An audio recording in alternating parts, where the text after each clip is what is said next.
بسم اللہ الرحمن الرحیم اللہم صلی علی سیدنا و مولانا محمد وعلی آلہ وصحبہ وبارک وسلم وصلو علیہ۔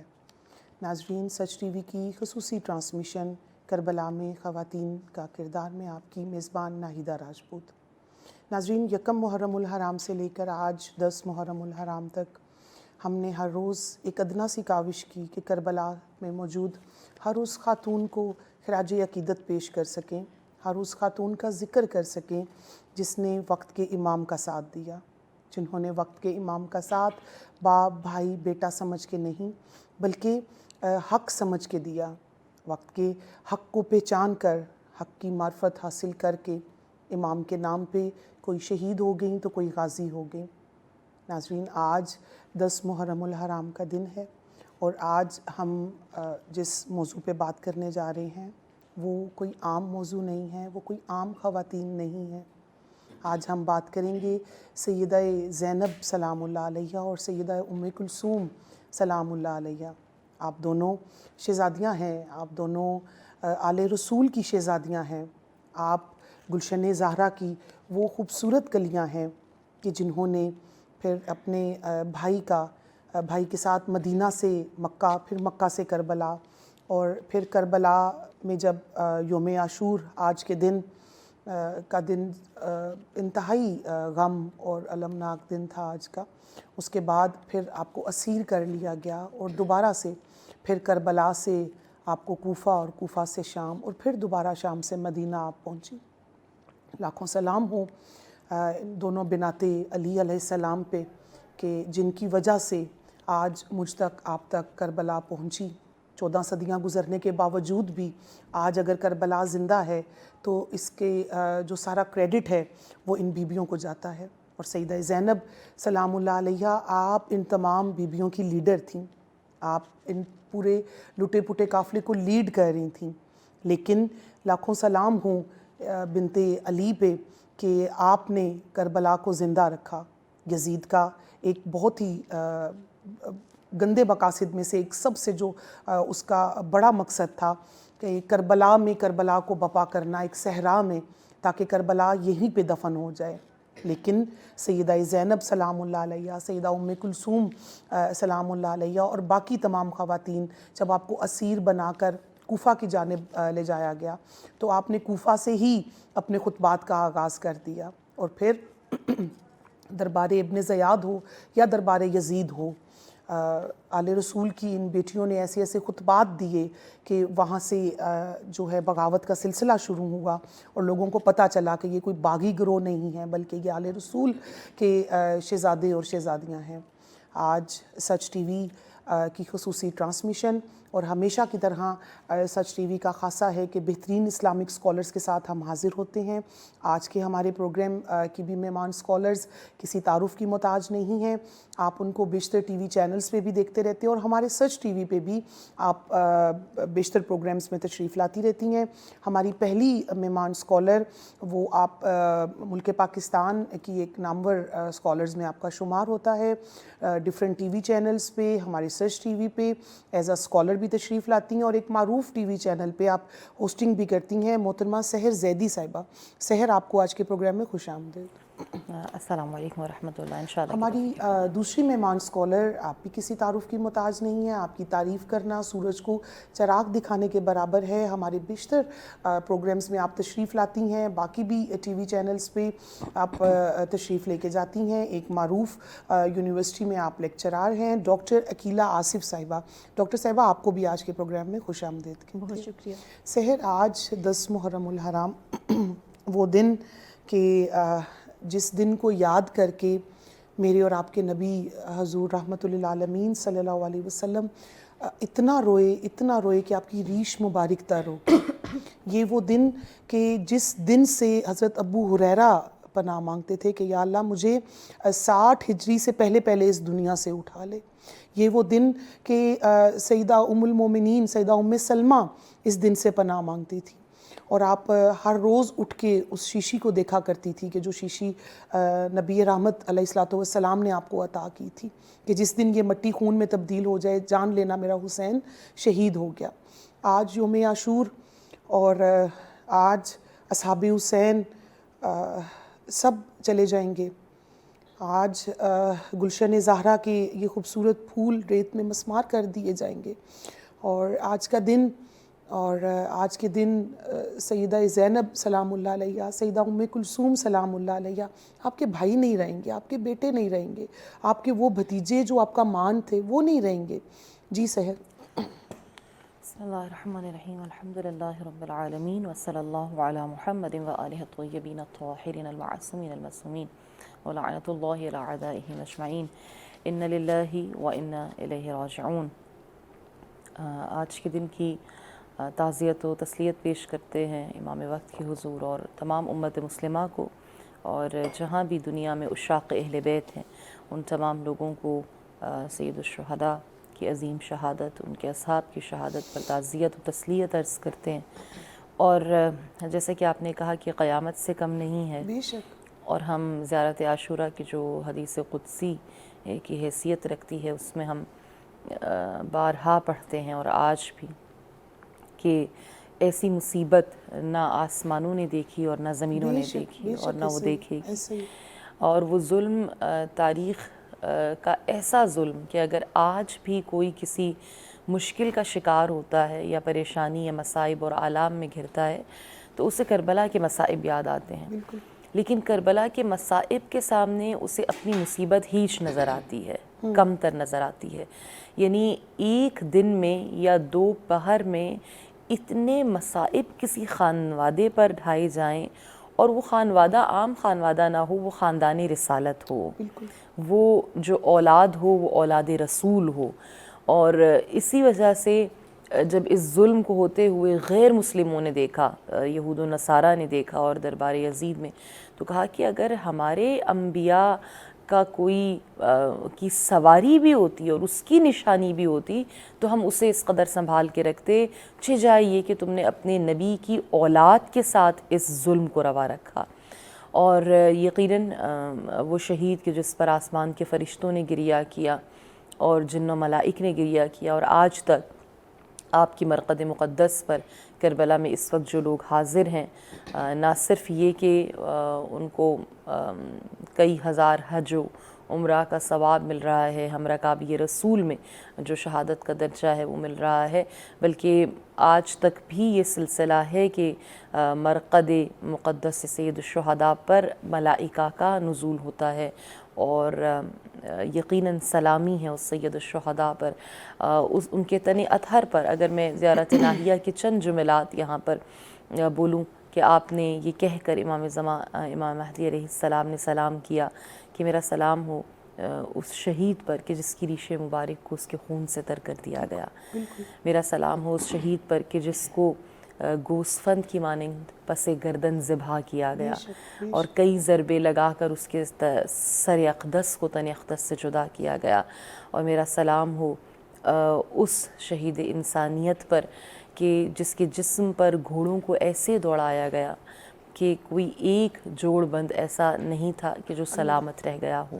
اور میرا سلام ہو ان کٹے ہوئے جسم کے ٹکڑوں پر کہ جو ریگزار کربلا پر بکھرے پڑے تھے. اور میرا سلام ہو ان خشک ہونٹوں پر. میرا سلام ہو ان دندان مبارک پر کہ جن پر چھڑی کو مارا گیا. اور میرا سلام ہو آپ کی ان زلفوں کے اوپر کہ جن کو پکڑ کر آپ کے سینہ اقدس پر شمر سوار تھا اور آپ کے گردن پر چھریوں کے وار چلا رہا تھا. یہ وہ سارے اوقات ہیں، یہ وہ سارے لمحات ہیں اور مصائب ہیں کہ جن سے گزرنا ہے. اور وہ ہستیاں کہ جن کے ذکر سے آپ نے آج کی محفل کو سجایا ہے اور منور کیا ہے، یہ ایک بہت بڑا مقام ہے کہ میں نے 1400 سال کے بعد یہ تذکرہ کیا، آپ کی آنکھوں میں آنسو آ گئے، آپ سے برداشت نہیں ہوا، آپ نے گریہ کر لیا. آپ سوچیں کہ وہ خواتین جو اس کربلا سے گزر گئیں، جنہوں نے اپنی آنکھوں سے دیکھ لیا، تو حق بنتا ہے کہ وہ خون روئیں، حق بنتا ہے کہ وہ گریہ کریں. بالکل سحر، بالکل. لاکھوں سلام ہو شہدائے کربلا پہ، اور لاکھوں سلام ہو سیدہ زینب سلام اللہ علیہ اور بی بی ام کلثوم سلام اللہ علیہ پہ. ڈاکٹر عقیلہ، سیدہ زینب سلام اللہ علیہ، آپ کا شجرہ کوئی عام شجرہ نہیں ہے، آپ کا بھی وہی شجرہ ہے جو امام علی مقام علیہ السلام کا، اور آپ وہ عظیم ہستی ہیں جنہوں نے پن تن کی گود میں آپ پل کے بڑی ہوئیں، بچپن سے ہی آپ کو کربلا کے لیے تیار کر دیا گیا، بچپن سے ہی آپ کی تربیت اس طرح سے کی گئی کہ آپ کو کربلا کے لیے تیار کیا گیا، اور جو بچپن سے ہی آپ کا پیار تھا امام علی مقام علیہ السلام کے ساتھ، میں چاہوں گی ہمارے ناظرین کو جیسے کہ آپ نے ذکر کیا کہ خانوادہ رسول جو ہے صلی اللہ علیہ وآلہ وسلم ان کو ہی چنا گیا، بالکل، اور یہ جو مشن کی تکمیل ہے اس کے لیے ان کی تربیت جو ہے وہ جن ہستیوں نے کی ہے، ہم ان ہستیوں کے پیروکار ہیں۔ بالکل، اتنی صدیاں گزرنے کے بعد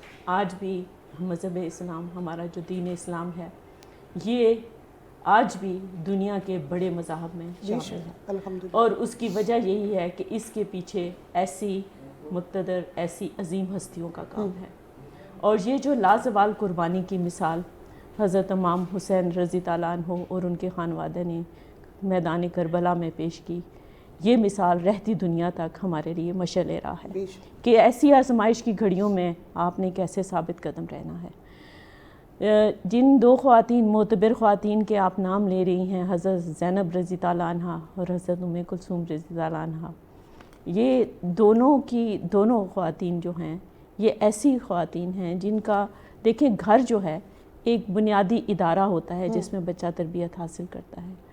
ان دونوں خواتین کی تربیت، ان کی پیدائش جو ہے نبی پاک صلی اللہ علیہ وآلہ وسلم کے زمانے میں ہو چکی تھی۔ بالکل، نبی پاک صلی اللہ علیہ وآلہ وسلم نے انہیں خود اپنی محبت سے سرفراز کیا، اپنی شفقت ان پہ فرمائی۔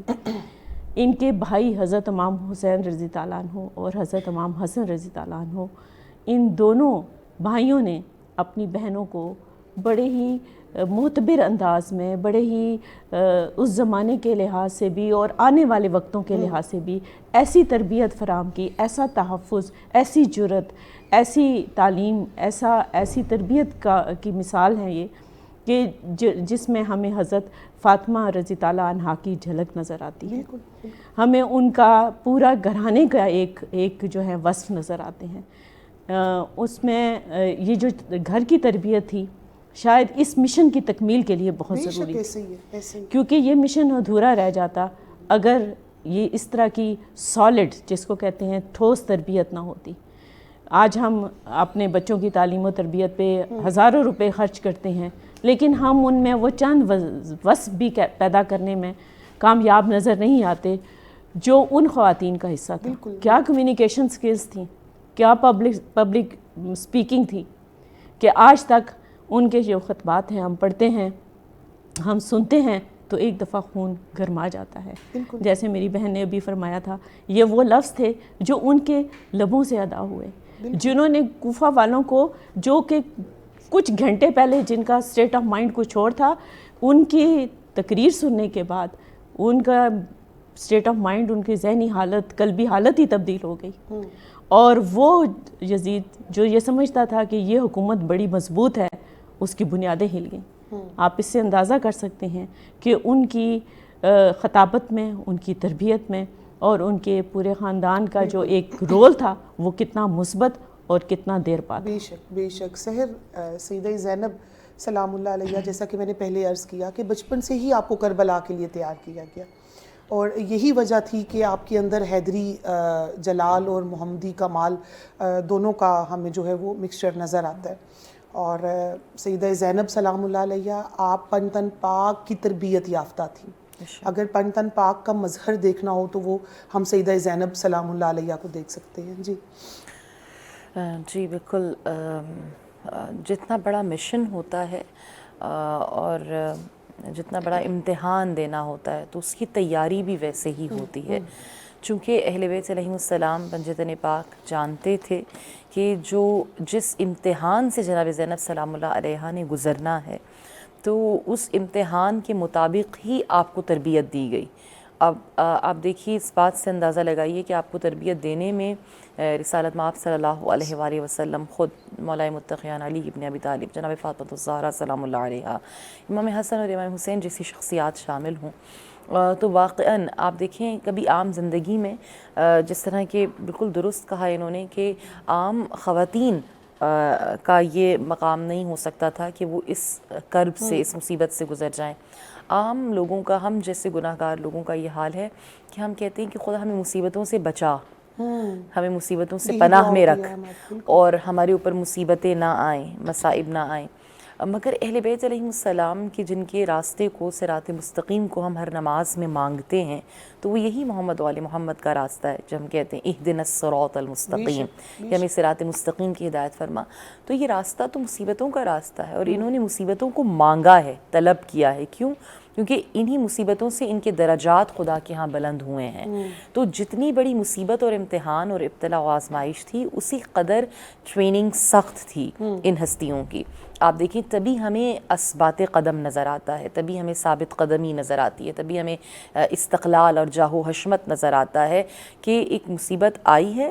خود ذات سید الشہداء کو اگر ہم دیکھیں, جیسا کہ 10 محرم الحرام تو جو دشمنان کے راوی ہیں وہی ہیں جو روایت کر رہے ہیں اور تاریخ کو لکھ رہے ہیں, تو کہتے ہیں ہم نے خود دیکھا کہ جیسے جیسے حسین قربانیاں دیتے گئے اور اپنی شہادت کے وقت پر پہنچے, تو ان کی جو چہرے کا نور تھا وہ بڑھتا چلا گیا. ہر قربانی کے بعد مزید آپ کا چہرہ منور ہو جاتا تھا. یعنی ہم یہ سمجھتے ہیں کہ شاید سید الشہداء قربانی دے رہے ہیں تو ان کے عزم میں کمی آ رہی ہے یا بہت غم اور مصائب کا شکار ہیں. بے شک یعنی غم ہونا ایک اپنا مقام ہے, ٹھیک ہے, لیکن جو آپ خدا کے ہاں ثابت قدم ہیں اور توحید آپ بتا رہے ہیں اس کے لیے, اور حتیٰ کہ کہتے ہیں کہ قاتل کہتا ہے کہ جب آپ گودال قتل گاہ پر پہنچ گئے, پوری یعنی قربانی ظہر کا آپ کا معاملہ, حملہ اولا, پھر حملہ ثانی, پھر اس کے بعد آہستہ ایک ایک کر کے لاشوں کا لانا, پھر آپ کی اپنی جنگ اور ودا, پہلی ودا, دوسری ودا, پھر گودال قتل گاہ. تو شمر کہتا ہے کہ جب میں سینے پر سوار تھا تو میں تاب نہیں لا سکتا تھا سید الشہداء کے چہرے کی, اور روایت کے الفاظ ہیں, کہا کہ اس قدر نورانی چہرہ تھا اور میں نے آپ کے چہرے سے زیادہ رسول اللہ سے اور زیادہ مشابہ کوئی چہرہ نہ دیکھا. اور کس طرح سے اس نے اس قبیح فعل کو انجام دیا.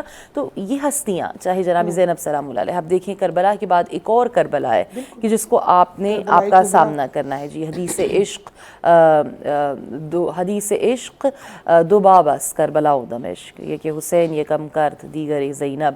تو یہ بالکل ہم نہیں کہہ سکتے کہ جو کربلا کے بعد ایک کربلا ہے وہ آسان ہے, بلکہ وہ اس سے زیادہ مشکل ہے, اور اس کو جناب زینب سلام اللہ علیہ نے تحریر کیا ہے اپنے استقلال سے, اپنی حشمت سے, اپنے شجاعت سے.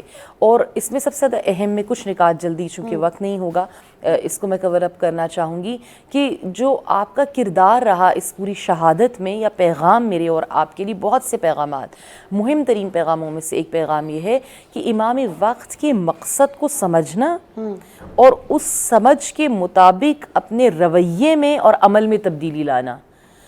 یہ ایک بہت اہم کام ہے اور یہ بڑا مختلف کام ہے. دیکھیں, عشق و محبت یا اس کا اظہار کرنا آسان ہے, اور یہ کوئی بھی ایک عام شخص کر سکتا ہے. دیکھیں, ایک شخص کی جو بلند پایا ہے, اس کے مقاصد بلند ہیں, یا اس کا اخلاق بہت بہترین ہے, اس سے محبت ہر کوئی کرے گا, مگر اس کے مقصد کو ہر کوئی نہیں سمجھے گا. اور اگر مقصد سمجھ میں آ جائے گا تو مقصد کے مطابق اپنی زندگی کو ڈھالنا, اپنے رویے کو ڈھالنا, کربلا کی اصل ہے. جی, یہ ایک علیحدہ منفرد ہے. اگر ہم سیرت نبوی کا بھی مطالعہ کریں, عشاق بہت ہیں, محبت کرنے والے بہت ہیں, مگر مقصد رسول کو سمجھنے والے کم ہیں, اور اس مقصد کے مطابق اپنی زندگیوں کو, رویوں کو ڈھالنے والے اور بہت اور کم لوگ رہ جاتے ہیں. جناب زینب سلام اللہ علیہ نے نہ صرف یہ کہ اپنے وقت کے امام کو پہچانا, بلکہ ان کی سوچ کو سمجھا, ان کے مقصد کو, ان کی فکر کو, اور ان کی فکر کے مطابق اپنے رویے کو ڈھالا. اے زینب, صبر کرنا ہے اور میری زندگی میں خیمے سے باہر نہیں آنا. آپ دیکھیں وہ زینب کہ جو شہادت سید الشہداء کی خبر نہیں سن سکتی تھیں. آپ جب راستے کے دوران شہید مطہری اس بات کو نقل کرتے, مستند ترین یہ روایت ہے, واقعہ ہے, یہ آپ نقل کرتے ہیں کہ آپ اور سید الشہداء ایک مقام پر بیٹھے ہوئے ہیں، آپ کے درمیان گفتگو ہوتی ہے اور آپ پوچھتی ہیں کہ بھائی ہم کہاں جا رہے ہیں، بتاتے ہیں کہ موت اس قافلے کے پیچھے ہے، یہ تمام تر واقعات پیش آئیں گے اور ہم سب کو شہید کر دیا جائے گا. اور جہاں زینب سلام اللہ علیہ جب ان حالات و واقعات کو سنتی ہیں تو اس قدر گریہ کرتی ہیں کہ بے ہوش ہو جاتی ہیں. سید الشہداء آپ کو ہوش میں لے کر آتے ہیں اور کہتے ہیں کہ اے بہن زینب صبر کرنا ہے، آپ نے استقامت کے ساتھ چلنا ہے. اور میدان میں بار بار میدان کربلا میں جب آخری ملاقات ہے تب بھی اے بہن زینب پورا گھر تمہارے سپرد ہے، تمہارے حوالے ہے. امام کے الفاظ کو اہمیت دینا، اپنے جذبات کے اوپر فوقیت دینا، یہ کربلا ہے.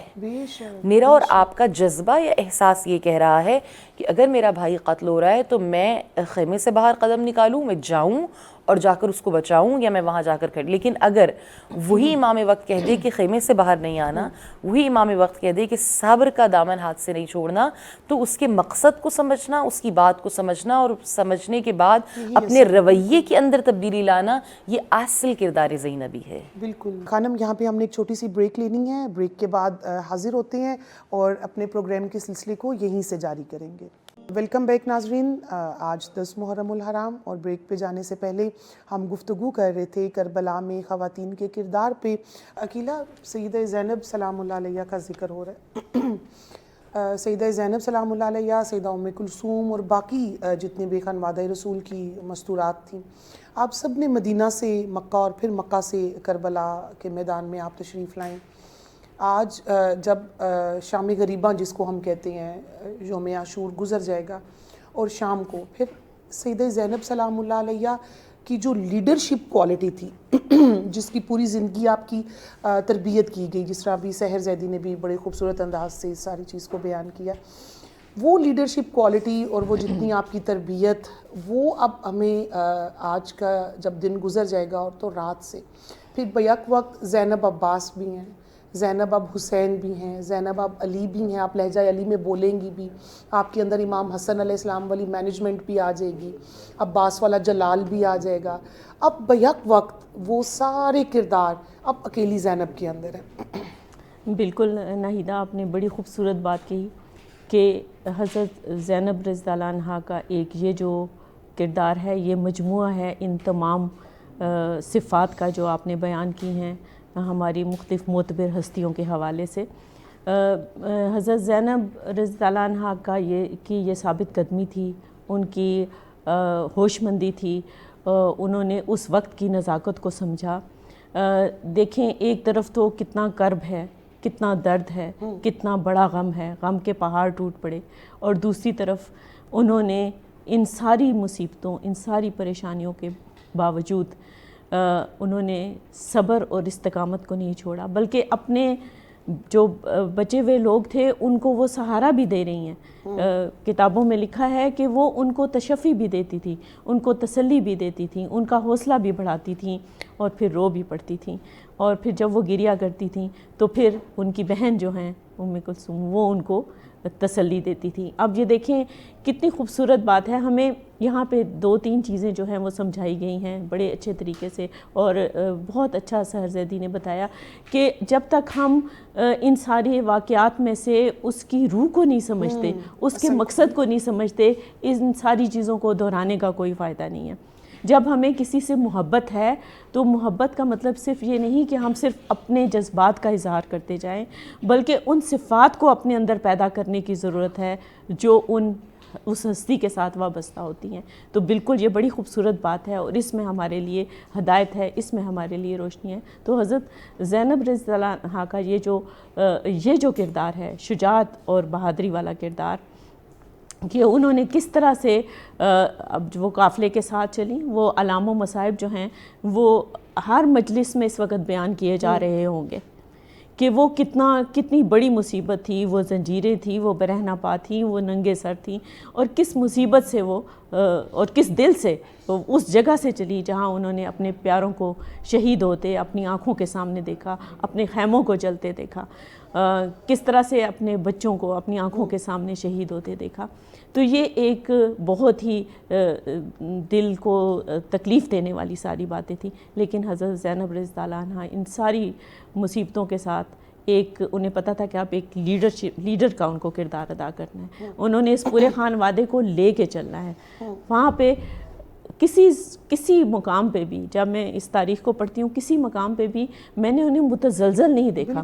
اب کچھ چیزیں ان کے خطبات میں جو میں بیان کرنا چاہوں گی وہ کامن ہیں, وہ کانٹینٹ کامن ہے. نمبر ایک یہ کہ انہوں نے ہر اپنی بات کا آغاز اللہ تعالیٰ کی حمد و ثنا سے کیا, اللہ تعالیٰ کی کبریائی سے کیا, اپنے نانا کے دین کی یاد دہانی کرائی, اپنے نانا کے مشن کی یاد دہانی کرائی, اپنے والد کے مشن کی یاد دہانی کرائی, اپنے بھائیوں کے مشن کی یاد دہانی کرائی, اپنی بیٹوں کی قربانیوں کے مشن کی یاد دہانی کروائی. یہ چیز کامن ہے.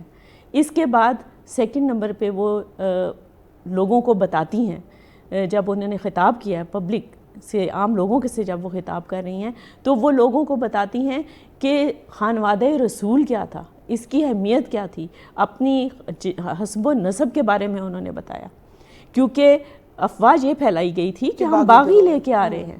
انہوں نے اس کو غلط کیا, اس دلیل کو انہوں نے یکسر انہوں نے مسترد کر دیا, اور اتنی خوبی سے مسترد کیا. اب تو ہمارے پاس سوشل میڈیا ہے, اس وقت سوشل میڈیا نہیں تھا. انہوں نے اتنی خوبی سے اس کو مسترد کیا کہ آبادیوں کی آبادیاں جہاں سے وہ قافلہ گزرتا گیا وہ ان کا ہم نوا ہوتا گیا. بالکل. اور بجائے اس کے کہ لوگ ان کو باغی سمجھتے یا ان کے ساتھ جو سلوک ہوا ہے اس سے خوف زدہ ہوتے, وہ الٹ ہو گیا. بالکل. تو یہ دیکھیں کہ یہ اس میں کتنی کہنا تھا کہ ہم نے پہلی دفعہ ایسے قیدی دیکھے. جی ہاں. آپ خود سوچیں نا کہ اس میں سارا کریڈٹ جو ہے اس میں حضرت زینب رضی اللہ عنہا کو جاتا ہے, آپ کی مینجمنٹ کو جاتا ہے, آپ کی لیڈرشپ کو جاتا ہے. یہی لیڈرشپ ہے جو مشن کو یاد رکھے, یہی لیڈرشپ ہے جو مشن پہ آپ کو ثابت قدم رکھے, یہی لیڈرشپ ہے جو لوگوں کی زندگیاں اور لوگوں کے خیالات بدل دے. لیڈر جو ہوتا ہے ایک اچھا, وہ لوگوں کے خیالات بدلتا ہے, صرف وقتی طور پہ نہیں ہوتا. اور وہ یہ جو لیڈرشپ ہوتی ہے اس کا اثر صدیوں تک رہتا ہے. اور آج کیسی لیڈرشپ ہے کہ 14 صدیاں گزرنے کے اور آج بھی ہم ان پہ بات کر رہے ہیں. آج بھی میں بتا رہی ہوں عالم اسلام کی بچیوں کو کہ تمہاری آئیڈیل وہ ہیں. بالکل. آج بھی ہم بتا رہے ہیں. ہم ابھی جو دیکھتے ہیں عالم اسلام میں ظلم ستم ہوتا, ہم دیکھیں کہ ہماری خواتین جو ہیں ان میں آ گئی ہے. میں نے اپنی بہن کی باتیں سنی, آپ کی باتیں سنتی ہوں. آپ کو علم ہے تو ہم یہ ساری باتیں کر رہے ہیں الحمدللہ.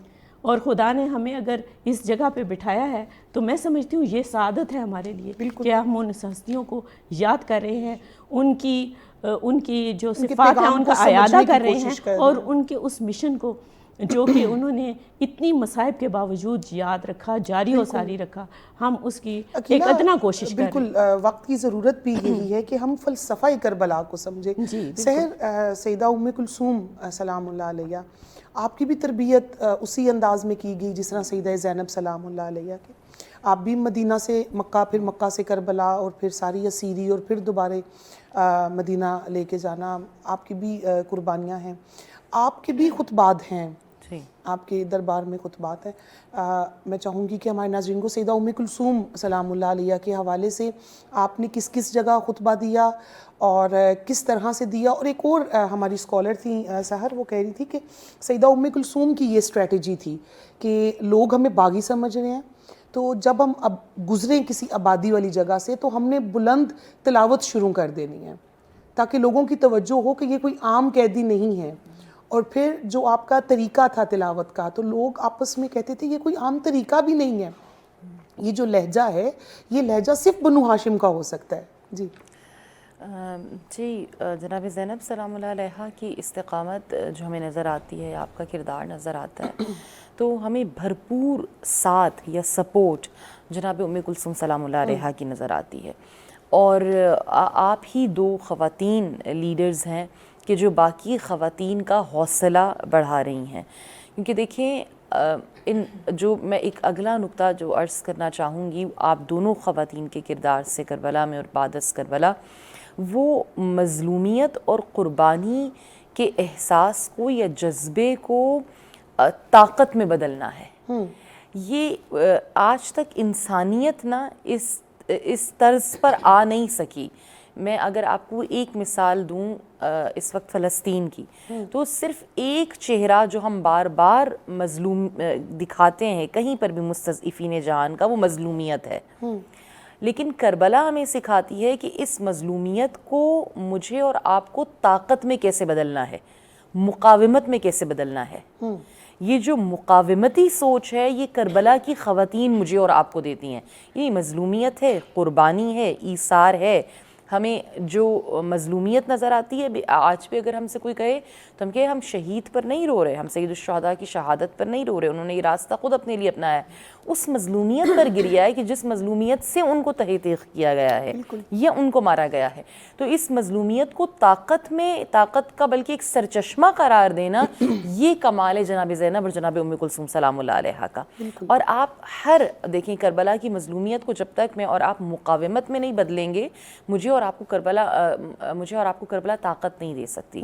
مجھے اور آپ کو کربلا گر کر سنبھلنا نہیں سکھا سکتی جب تک ہم یہ مقاومتی انداز ان ہستیوں سے، ان شخصیات سے، ان خواتین سے نہ لیں. راوی ہے مسلم جساس، یہ کہتا ہے مجھے دارالامارہ میں ابن زیاد نے کسی مزدوری کے لیے بلایا تو میں اچانک سے شور و غل سنتا ہوں، اور جب میں نے پوچھا کہ یہ شور و غل کیسا ہے تو کہا کہ ایک باغی گروہ ہے سرکش کہ جس نے یزید کے خلاف قیام کیا تھا، اس کے مردوں کو مار دیا گیا، اس کی خواتین کو اسیر کر کے لایا جا رہا ہے. تو وہ کہتا ہے کہ میں نے دیکھا کہ میں جاؤں، یہ کیا ماجرا ہے.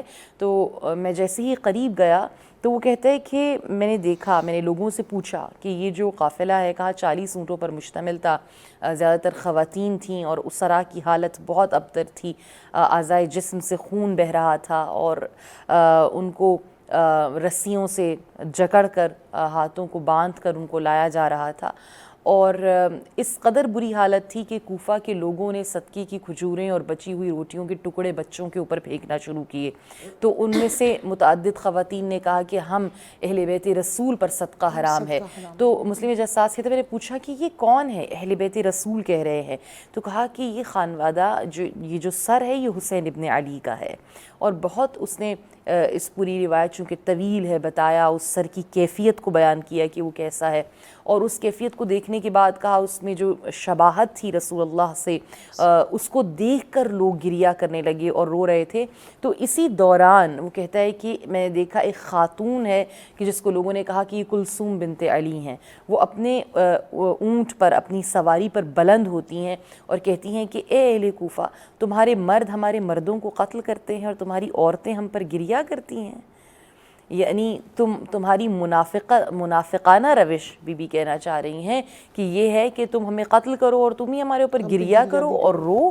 اور اس کے بعد کہتے ہیں کہ یہ سواری آہستہ آہستہ کر آگے بڑھنے لگی، اور آپ نے یہ بھی کہا جملے میں کہ خداوند عالم روز قیامت تمہارے اور ہمارے درمیان فیصلہ کرے گا.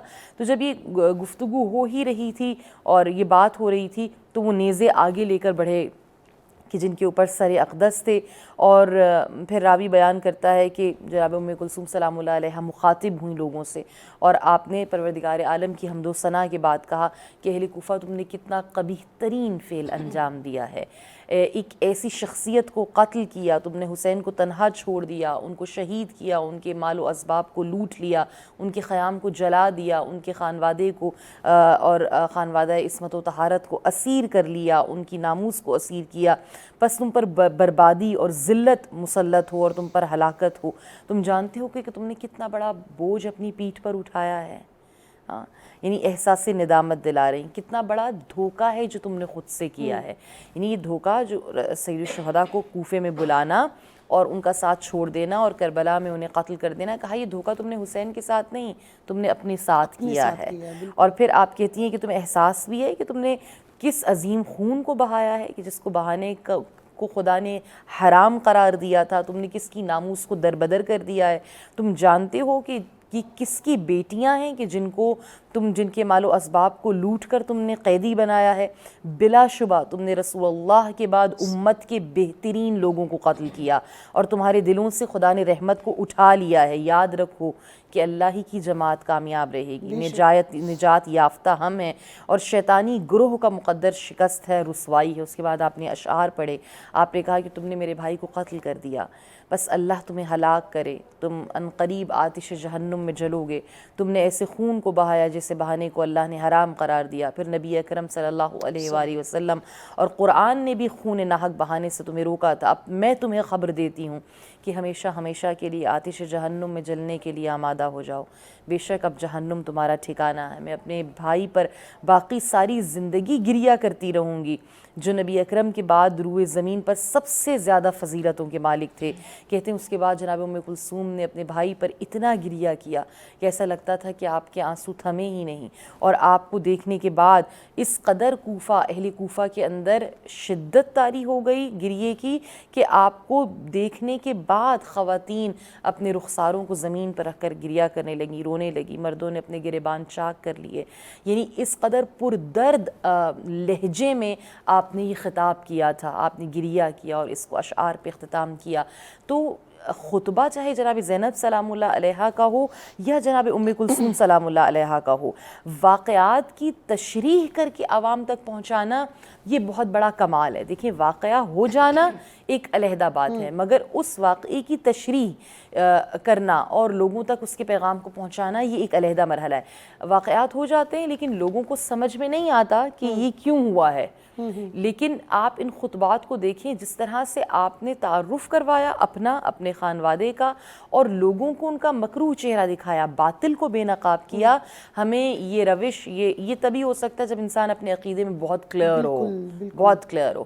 ان کی اپنی تھاٹس اتنی کلیئر تھیں, ان کی اپنی افکار اتنی مضبوط تھیں اور اس میں ذرہ برابر بھی شک نہیں تھا, جس کی وجہ سے انہوں نے اس پیغام کی تشریح کی جو پیغام سید الشہداء تھا. بالکل خانم, یہاں پہ ہم نے ایک چھوٹی سی بریک لینی ہے. بریک کے بعد حاضر ہوتے ہیں اور اپنے پروگرام کے سلسلے کو یہیں سے جاری کریں گے. ویلکم بیک ناظرین. آج 10 محرم الحرام اور بریک پہ جانے سے پہلے ہم گفتگو کر رہے تھے کربلا میں خواتین کے کردار پہ. ڈاکٹر عقیلہ, ابھی جس طرح خطبہ سیدہ ام کلثوم کی بات ہو رہی ہے, پھر ابن زیاد کا دربار آتا ہے.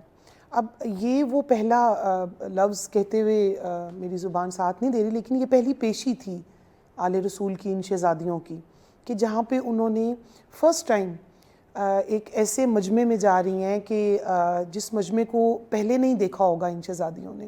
ہم 100% شورٹی کے ساتھ کہہ سکتے ہیں, کیونکہ یہ وہ مجمع تھا جہاں پہ شراب پی جا رہی ہے, جوا کھیلا جا رہا ہے, اور ایک طرف آل رسول کی ہے وہ شہزادیاں جو کبھی دن کی روشنی میں اپنے نانا اور اپنی والدہ کی قبر یا تھر پہ بھی نہیں جاتی تھیں.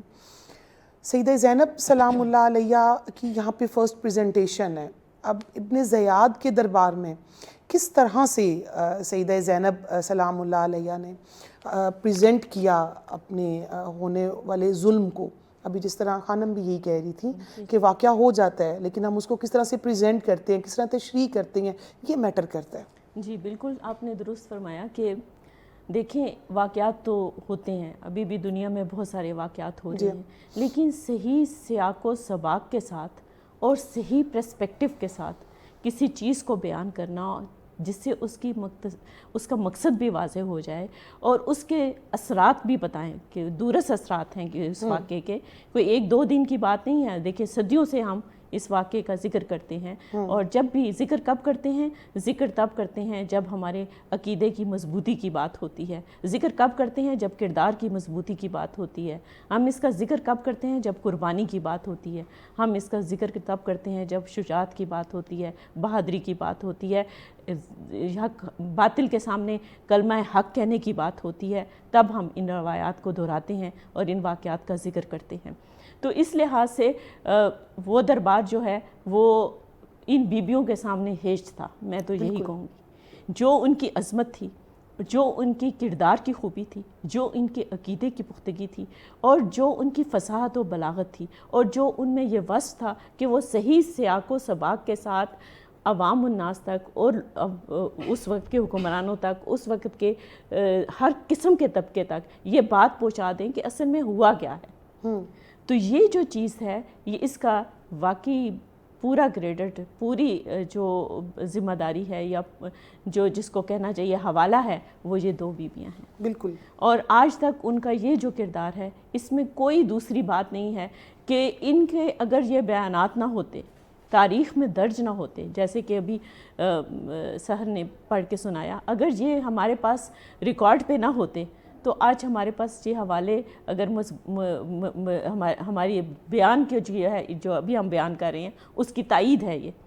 اور اسی وجہ سے آج ہم یہاں بیٹھے ہیں تاکہ ہم ان کی ایسی خوبیوں کو اجاگر کر سکیں، ہم فلسفہ کربلا کو اجاگر کر سکیں کہ ان بیبیوں نے ہمارے لیے وہ مثالیں قائم کی ہیں جو کہ رہتی دنیا تک ہمارے لیے مشعل راہ ہے، اور جس میں کہ ہمارے لیے ہر طرح کی کسی لحاظ سے بھی آپ دیکھیں، ایک خاتون ہونے کے لحاظ سے جو ہمارے مختلف رشتے ہیں معاشرے کے اندر، بہن، بیٹی، بیوی، ماں، جو بھی رشتہ ہے، ان سب کے حوالے سے دیکھیں تو ان سارے معیارات پر جو اسلام نے مقرر کیے ہیں اس پہ پورا اتر رہے ہیں. بالکل. اور یہ ایسی بات ہے کہ فلسفہ شہادت کو اور مظلومیت کو طاقت میں کیسے بدلنا ہے، یہ بڑا مشکل. بظاہر مظلومیت اور طاقت میں ہمیں کوئی ایسی مماثلت نظر نہیں آتی، لیکن اس فلسفے سے ہمیں یہ سمجھ آتی ہے. اگر ہم فلسفہ کربلا کو سمجھیں تو تب ہمیں یہ سمجھ آتی ہے کہ اس میں کیا مماثلت ہے،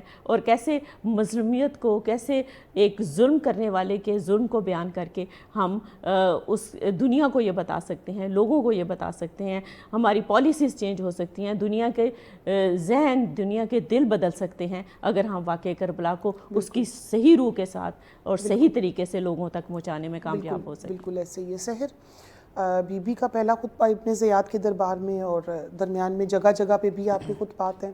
پھر ایسے راستے کا انتخاب کیا گیا کہ یہ تھک جائیں بیویاں، اور جب یزید کے دربار میں پہنچیں تو یہ بات کرنے کے قابل نہ رہیں، لیکن پھر بی بی کا یزید کے دربار میں خطبہ. اور کچھ عناصر اور بشر پسند عناصر ایسے ہیں جو کہتے ہیں کہ وہاں پہ کوئی ایسی بات نہیں ہوئی تھی. مطلب یہ ایک ٹوٹل علیحدہ ٹاپک ہے، لیکن جو یہ دو مین خطبے ہیں بی بی کے، کرکس ہے یہ اس پوری اسیری کا. میں چاہوں گی اس میں جو چیز مشترکات ہے نا وہ ہمارے ناظرین کو بتائیں کہ دونوں جگہ کس طرح سے بی بی نے جرأت، شجاعت، وہ تو ہے ہی ہے، آپ فاتح شام ہیں، آپ شریکۃ الحسین ہیں، لیکن بی بی نے کس طرح سے چیزوں کو سمرائز کر کے وہاں پہ، آپ جانتی تھی کہ یہاں پہ پوری دنیا سے لوگ آئے ہوئے ہیں یزید کے دربار میں، آپ نے کس طرح سے ڈیفینڈ کیا کربلا کو؟ یہ دونوں خطبات اپنی نوعیت میں ذرا مختلف ہیں، کیونکہ وہ زمان و مکان کے لحاظ سے ہیں. اہل کوفہ میں جب جناب زینب سلام اللہ علیہ خطبہ دیتی ہیں تو وہ مختلف ہے، اور وہ اس لیے مختلف ہے کیونکہ اہل کوفہ اہل بیت سے واقف ہیں، جانتے ہیں، کیونکہ مولا متقیان نے اپنی 3 سالہ دور خلافت میں، دور حکومت میں آپ نے کوفہ کو اپنا جو ہے وہ قرار دیا سینٹر، دارالحکومت، تو وہاں پر یہ بیبیاں رہی ہیں، وہاں پر مولا متقی نے حکومت کی ہے، تو اہل کوفہ جانتے ہیں جناب زینب جان ام کلثوم کو. اسی لیے جو بات کرنے کا انداز ہے وہ مختلف ہے.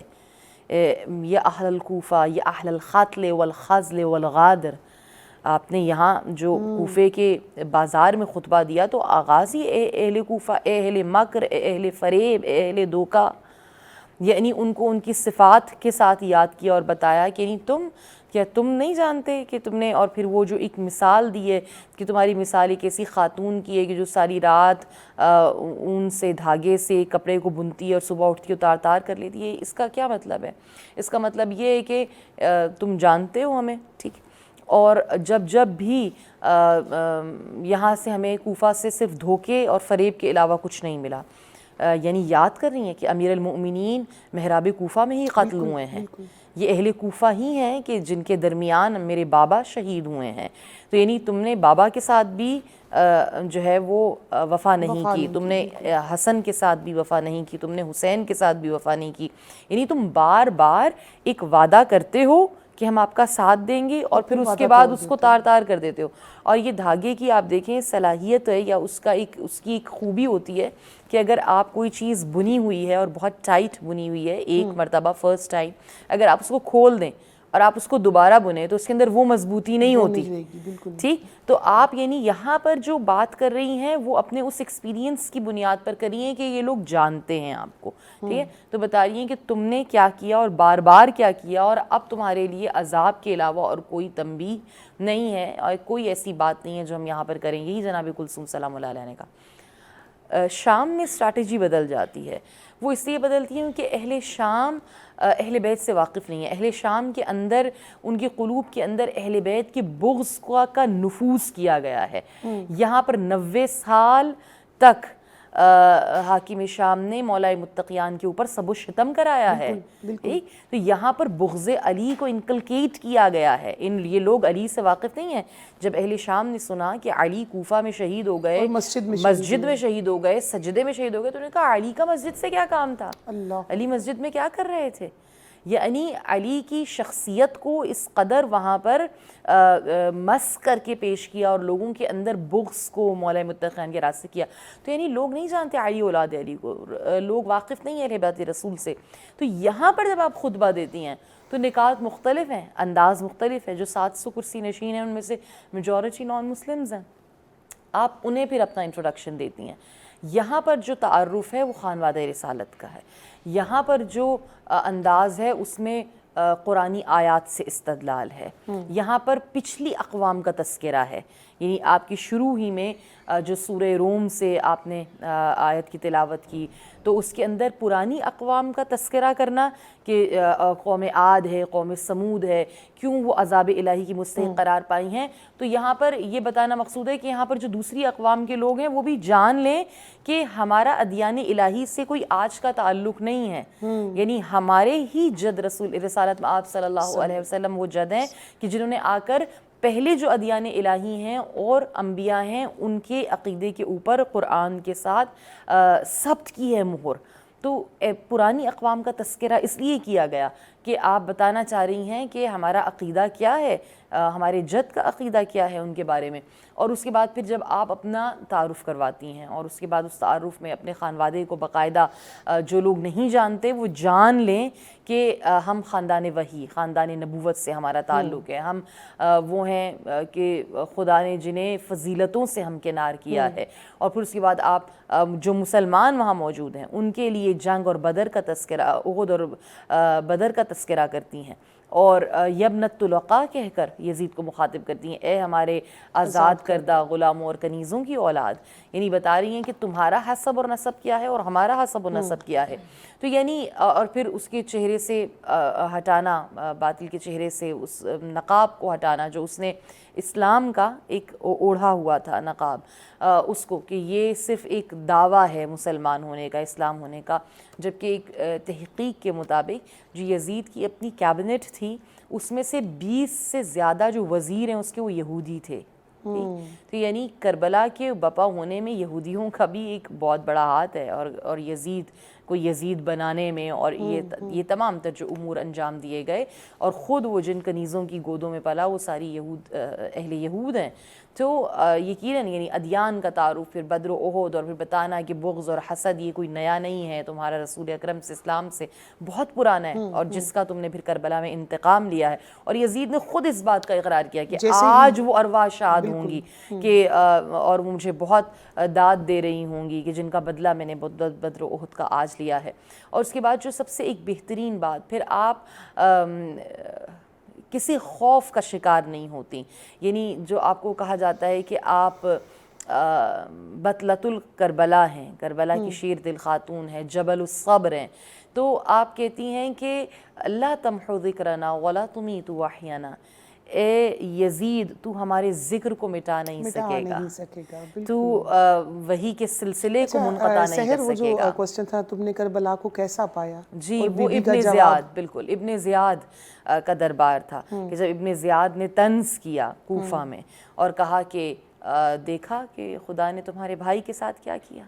ہاں تو آپ دیکھیں اگر شہزادی یہ جواب نہ دیتی تو لوگوں کا توحید کے اوپر سے ایمان ہٹ جاتا تھا. بالکل ایمان اٹھ جاتا. یہاں پر جو ہم کہتے ہیں نا بنا الہ است حسین, یہ جو بنا ہے لا الہ کی بنیاد ہے, آپ نے اپنا خون دے کر زندہ کیا اور بتایا کہ توحید کیا ہے. اتنا ظلم ہونے کے بعد ہمارے پاس ہمیں تو چھوٹا سا کوئی مصیبت آ جائے ہم کہتے ہیں اللہ تو کہاں ہے, کیا میرے ساتھ کیا کر دیا, ہاں یہ کیا ہو گیا ہمارے ساتھ, یا ہم خدا کے وجود کے اوپر نعوذ باللہ بات کرتے ہیں کہ ایسا لگ رہا ہے کہ کوئی مدد ہی نہیں کر رہا ہماری, کوئی ہمارا نہیں رہا.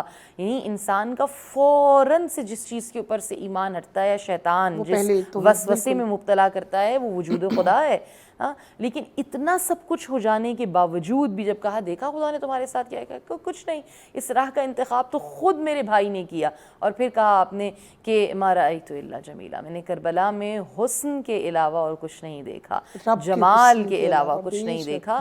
تو یقیناً وہ جو جمال تھا, وہ حسن تھا, جو اسبات تھا, وہ وجود خدا تھا, وہ توحید پروردگار عالم ہے. تو آپ یقیناً یہاں پر اپنی توحید کا جو ہے وہ گواہی دیتی ہیں اور بیان کرتی ہیں کہ اگر یعنی ہمارا اتنا سب کچھ ہو جانے کے بعد بھی یہ ساری قربانی تھی ہی خدا کے لیے, تھی ہی قربتاً الی اللہ اور خدا کے دین کو بچانے کے لیے. تو آپ کا ایک ایک قدم جو آپ نے کوفہ و شام میں بڑھایا ہے وہ ایک ایک قدم توحید کے لیے ہے, وہ ایک ایک قدم توحید اور نبوت کو بچانے کے لیے, انبیاء کی زحمتوں کو بچانے کے لیے ہے.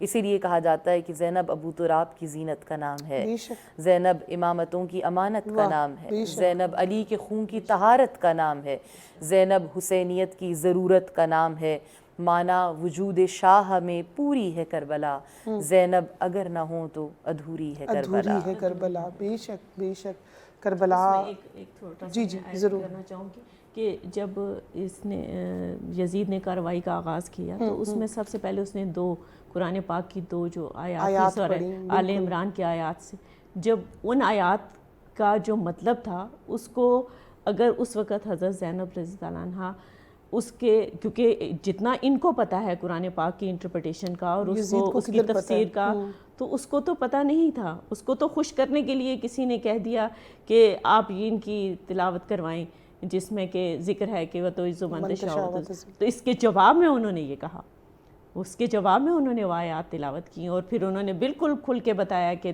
آپ کیا ہو اور ہم کیا ہیں, اور اس طرح سے بتایا کہ حق اور باطل کے بیچ میں فرق ہوتا ہے, اور اگر غلط انٹرپریٹیشن کی جائے گی یا چیزوں کو مسخ کر کے یا حقائق کو مسخ کر کے پیش کیا جائے گا تو اس کا نتیجہ اچھا نہیں ہوگا. کیونکہ یہ وقتی عزتیں تو ہو سکتا ہے کہ ہو جائیں باطل کے ساتھ, لیکن جو تاحیات رہنے والی یا جو ابدی سچائیاں ہوتی ہیں وہ انہی کے ساتھ ہوتی ہیں جو کہ حق کے راستے پہ ہوتے ہیں. تو اس سے یہ ثابت ہے. بالکل. اور عقیلہ اگر دربار یزید آپ نے بھی اگر دیکھا ہو تو وہ ابھی بھی جس حالت میں ہے وہ آج کے اس دور میں بھی ہمیں بہت ہیوج نظر آتا ہے, بہت بڑا, اور اس دور میں وہ اور بڑا ہوگا. بالکل ایسے. تو وہاں پہ صرف انسان نہیں تھے, جانور بھی تھے, گھوڑے تھے, اونٹ تھے, سب تھے. اور وہاں پہ بی بی کا جو فصاحت, بلاغت, بی بی کی وائس پچ, میں چاہوں گی کہ آپ اس پہ لازمی بات کریں. بی بی کا وہ عزم و استقلال دیکھیں. ایک 1 محرم سے لے کر آج ہماری یہ آج آخری پروگرام ہے اس ٹرانسمیشن کا, ایک بات کی کہ کہنا آسان ہے, سننا آسان ہے. آپ کہہ رہی ہیں, میں سن رہی ہوں, میں بول رہی ہوں, آپ دونوں سماعت فرما رہی ہیں, یہ آسان, لیکن جب بیتتی ہے تو پتہ چلتا ہے. بالکل ایسا ہی ہے. آج ہم بڑے سازگار ماحول میں بیٹھے ہوئے ہیں. ذرا آپ چشم تصور سے اس دربار کو سوچیں کہ جہاں پہ جاؤ حشمت کی, یعنی اس دربار میں جو بھی پیش ہو اس پہ جاؤ حشمت کا روب چھا جائے. روب, بالکل. ایسا دربار سجایا گیا اور ایسی خواتین کو لایا گیا, شہر سجائے گئے تھے, اور ایسا پورے شہر کو انہوں نے سجایا اور ایسی جاؤ حشمت پھیلائی کا تصور دینے کی کوشش کی گئی, ایسا امپریشن دینے کی کوشش کی گئی کہ وہ جو لٹا پٹا قافلہ آیا ہے جن میں زیادہ تر بیمار بچے اور خواتین موجود ہیں, ان کو مزید دہشت زدہ کیا جائے تاکہ وہ اس وقت کے جو سب سے طاقتور ہستی اپنے آپ کو کہہ رہا تھا تاکہ وہ اس کے سامنے ایک لفظ نہ بول سکے. انتظار کروایا گیا. ہاں, انتظار کروایا گیا. ہر وہ کام کیا گیا جس سے ان کی کمی آئے, ان کی عظمت میں کمی آئے, ان کے استقلال کو کو نوچا جا سکے، ان لیکن کی اس کی قافلے ہمت کو کم کیا جا بالکل سکے. مزید موٹیویشن ملتی جی ہے. لیکن آپ دیکھیں کہ اللہ تعالیٰ نے ایک خاتون کو کیسی عزت، کیسی عظمت بخشی ہے. دیکھیں تاریخ میں خواتین کا بڑا حصہ ہے. یہ چاہے فرعون کا دربار ہے جس میں حضرت آسیہ کو رب نے عزت بخش دی، آپ دیکھیں اس بخشش کو بھی دیکھیں. بالکل. اچھا آپ یہ عقیلہ، دیکھیں چونکہ ہمارے پاس ٹائم کم ہے تو یہیں پہ آپ آج کے دن کے حوالے سے 10 جی میسج بس میں ہمارے ناظرین ایک کو. میسج جو ہے وہ یہ ہے کہ قتل حسین اصل میں مرگ مرگ یزید یزید ہے، اسلام زندہ ہوتا ہے ہر کربلا کے بعد. بے شک بے شک. سحر ہمارے ناظرین اس ٹائم آپ کو سن رہے ہیں، آج 10 محرم الحرام کی مناسبت سے بھی اور سیدہ زینب سلام اللہ علیہ اور سیدہ ام کلثوم سلام اللہ علیہ کے رول کے حوالے سے اسپیشلی خواتین کو آپ کیا میسج دینا چاہیں گی؟ ایک بہت اہم نقطہ میں اس کو میسج میں ہی بیان کر دیتی ہوں، آخری نقطہ تھا وہ یہ کہ مجاہدین کربلا کو تیار کرنا، آمادہ کرنا، یہ بہت زیادہ مہم تھا. مردوں کے حوصلوں کو بڑھانا، یہ خواتین ہیں کہ جو مردوں کے حوصلوں کو شکست بھی دیتی ہیں. اہل کوفہ کی جیسے خواتین تھیں، یعنی وہی اپنے مردوں کو لے گئی تھیں اور انہوں نے باز رکھا کہ وہ سید الشہداء کا ساتھ نہ دیں. مگر آپ وہ ہیں کہ جنہوں نے مجاہدین کربلا کو نہ صرف یہ کہ ان کی پرورش کی، تربیت کی، آپ نے حوصلہ بڑھایا، اور بعد کربلا بھی جناب سید سجاد کا حوصلہ اگر کسی شخصیت نے بڑھایا تو وہ جناب زینب سلام اللہ علیہ اور جناب ام کلثوم بے ہیں. شک. سحر زیدی آپ کا، پروفیسر ڈاکٹر عقیلہ آپ کا، ہم آپ دونوں کا تہہ دل سے شکریہ ادا کرتے ہیں. ناظرین، آج کربلا میں خواتین کے کردار کا ہمارا آج یہ آخری پروگرام تھا. سچ ٹی وی کی خصوصی ٹرانسمیشن آپ نے 1 محرم الحرام سے آج 10 محرم الحرام تک دیکھی. اللہ پاک سے دعا ہے کہ اللہ پاک ہماری سچ ٹی وی کی مینجمنٹ کی، ہماری پوری ٹیم کی اس کاوش کو اپنی جناب میں قبول فرمائے. اور جیسے کربلا کے ہر مرد و زن کے جو زبانوں پہ ایک جملہ تھا کہ سیدہ فاطمۃ الزہرا سلام اللہ علیہ ہم سے راضی ہو جائیں، ہم قیامت کے دن ان کے سامنے سرخرو ہو جائیں. تو ہم سب کی بھی یہی دعا ہے. ہمارے جتنی مہمان اسکالرز تشریف لائیں، ہمارے جتنے کیمرے کے پیچھے جتنی ٹیم ہے، ہماری پوری مینجمنٹ ہے، ہم سب سے سیدہ پاک راضی ہو جائیں. آج 10 محرم الحرام اور آپ سب سے اجازت. زندگی نے وفا کی تو اگلے سال پھر آپ کی خدمت میں حاضر ہوں گے.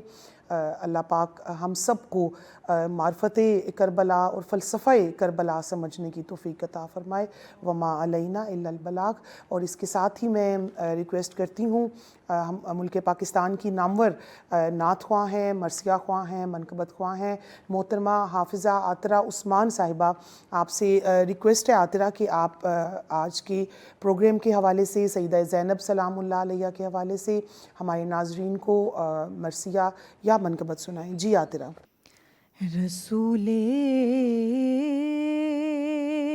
پاک کے گلشن کی زینت سیدہ زینب،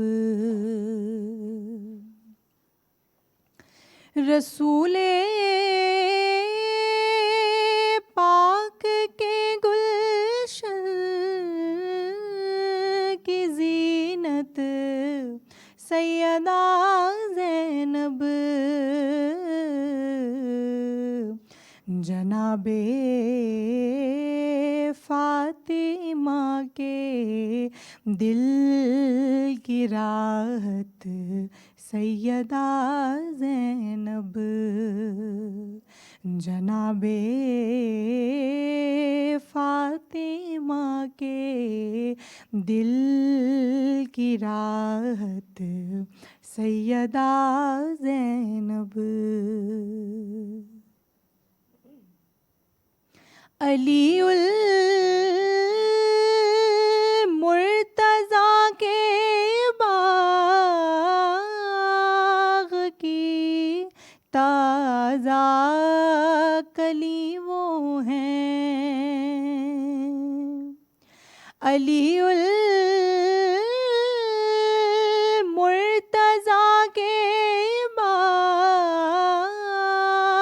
کی تازہ کلی وہ ہیں، خداوند